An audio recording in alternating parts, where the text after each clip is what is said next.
The interesting component here is my uncle, Jorge Bolet, again, the world's most renowned interpreter of Liszt and Rachmaninoff. Back in 1985, explained the very same dynamic that today I bring to you on interpreting music after years of studying it to the note to today, the dynamic of a performer. Being classically trained, I understand the words of my uncle as I was growing up. Playing in a neoclassical modern rock band allows me to blend this knowledge with you, the fans of the music of Led Zeppelin, the fans of Page and Plant.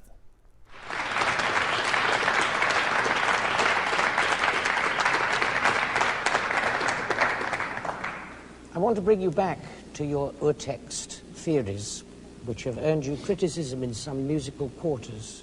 People have said harsh things about you because you have been prepared to say that not only have the pedagogues and the overzealous guardians of musical textual fidelity, not only have they been responsible for us missing music like that, but they have been responsible for the great masterpieces which have been played regularly and are played regularly and survive being interpreted in too narrow a way by the younger generation of pianists. Am I misrepresenting you when I put it like that? To a certain extent, yes. No, I mean, you're not misrepresenting. What you say is what you say is true. You know, as you have mentioned, I have been accused of many things. I think you will find that anyone that has ever studied with me will tell you that no one has a greater respect for the written text of a composer than I. Now, that is not the reputation that I have. The reputation that I have acquired somehow is that I have absolutely no respect for what a composer wrote. I believe in playing things the way I want or the way I think, and that is really not the case at all.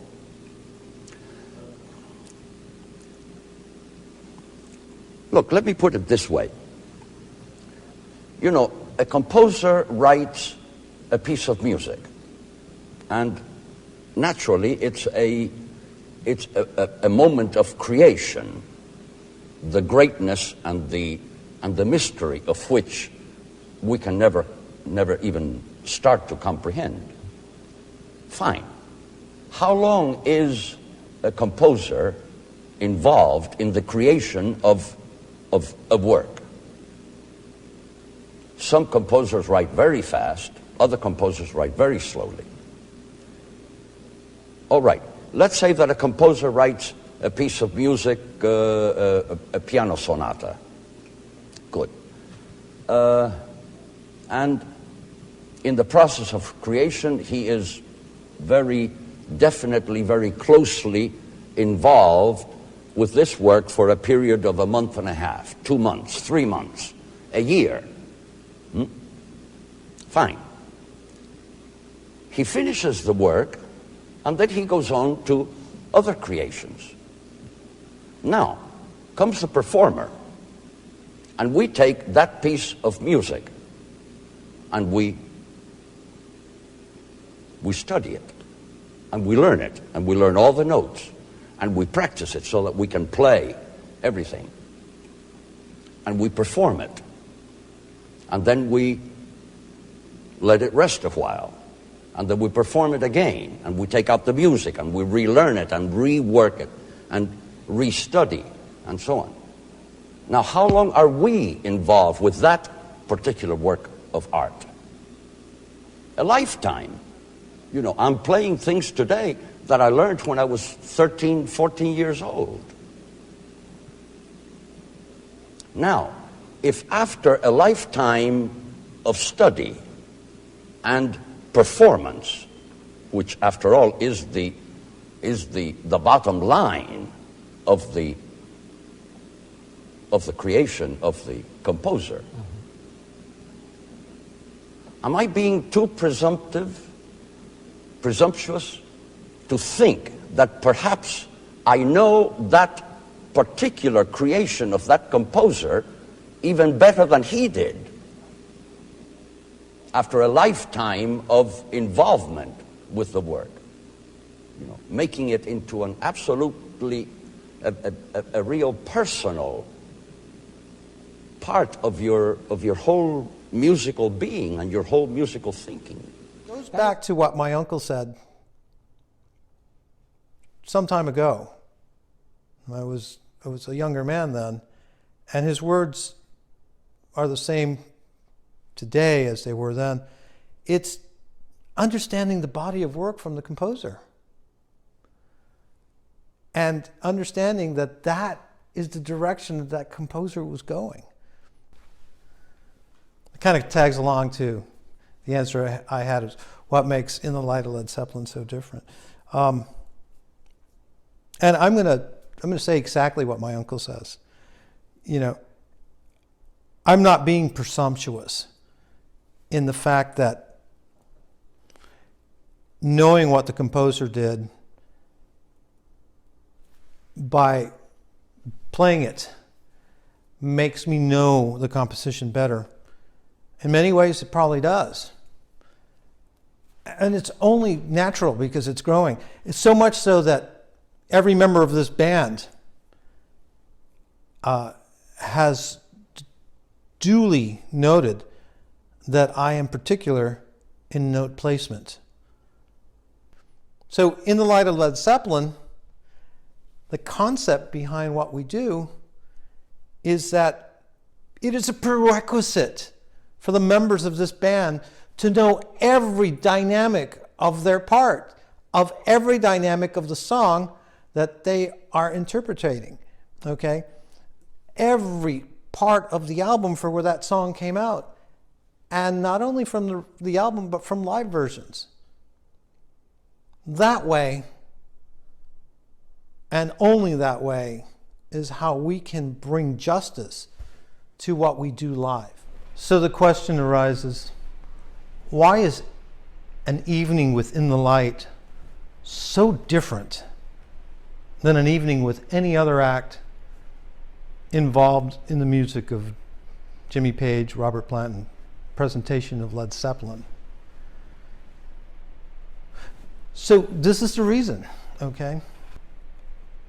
You can go to any corner of any city in the United States and or Europe, and you can listen to a band copy the songs that they heard on the album, or copy the songs that they heard at a concert. Some of them do a good job. Many of them don't.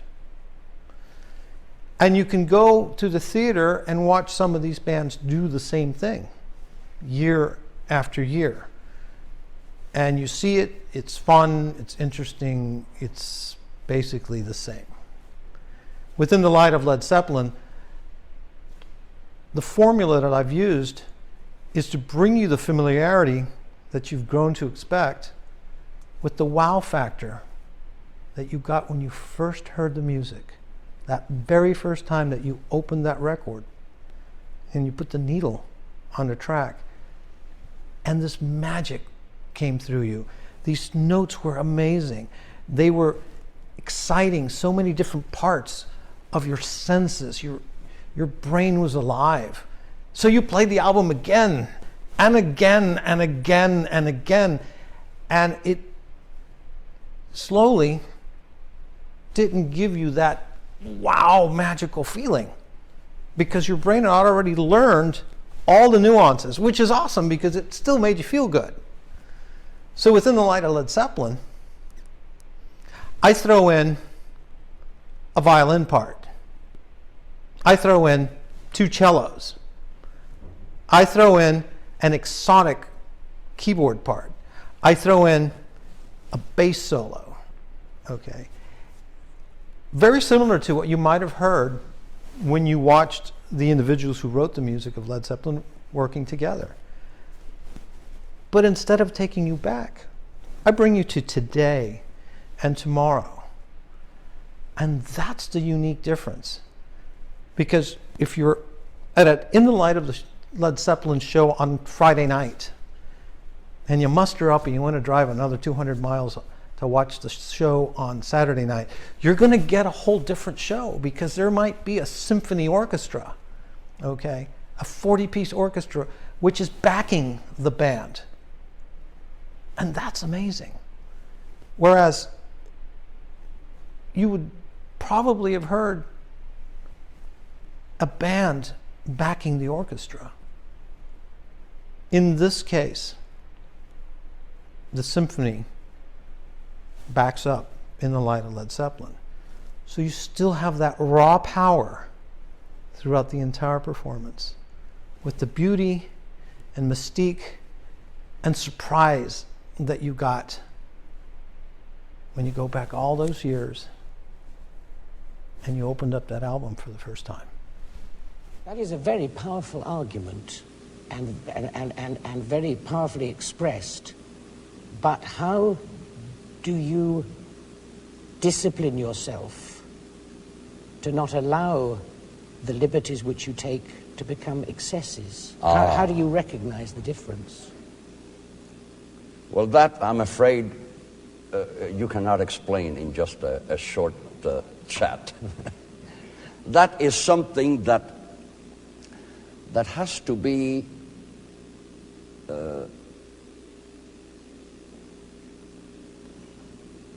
how shall I put it? Has to be what is it that you do with metal? Purify. Well, yes, I know what you mean, but I can't find the word either. Distilled, sort of. Yes, sort of it has to be distilled. It has to kind of be filtered through your whole musical thinking, your whole culture of music. I think that the only way that you should be able to say that you play a composer's piece well, if I may use the term, is if you know the rest of the output of the composer. You know, in order to play any Beethoven sonata well, or in a style which really befits the grandeur and the genius of Beethoven, I think you really have to study all the rest of the sonatas. You have to study the variations, the concerti, the everything. Study the symphonies, the question of perspective. Yes, then you get a kind of an overall picture and an idea of what this creator's mind was and how he thought musically, and all those things you have to absorb, and you have to make it part of your own personality and way of thinking in playing that music. I think that your students are in very safe hands, George Bolet. Is how do I discipline myself with the liberties I take so they don't become excessive? And the very nature of that question is the fact that my answer is it's the discipline. As a performer, one could get carried away. But if I get carried away or the band gets carried away, it could be overdoing something which may not be as pleasing to the audience. And that's where I maintain the control. It's the discipline. So, summing it up, in the light of Led Zeppelin being a creation that I have long sought to do, and finding the right musicians to do this with, and having all of us study the details of all the music of Page and Plant, the most remote bootlegs that we've ever been able to find, has allowed us to play this music night after night, throwing ourselves into it and not making it about ourselves. So I'm looking forward to seeing all of you as we run out and work with symphony orchestras. I'm looking forward to working with the orchestras in detail as they support us through all the compositions that we've done, for all the interpretations that we're doing for the music of Led Zeppelin and Jimmy Page and Robert Plant. Thank you for watching. Have a good night.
A stairway to heaven.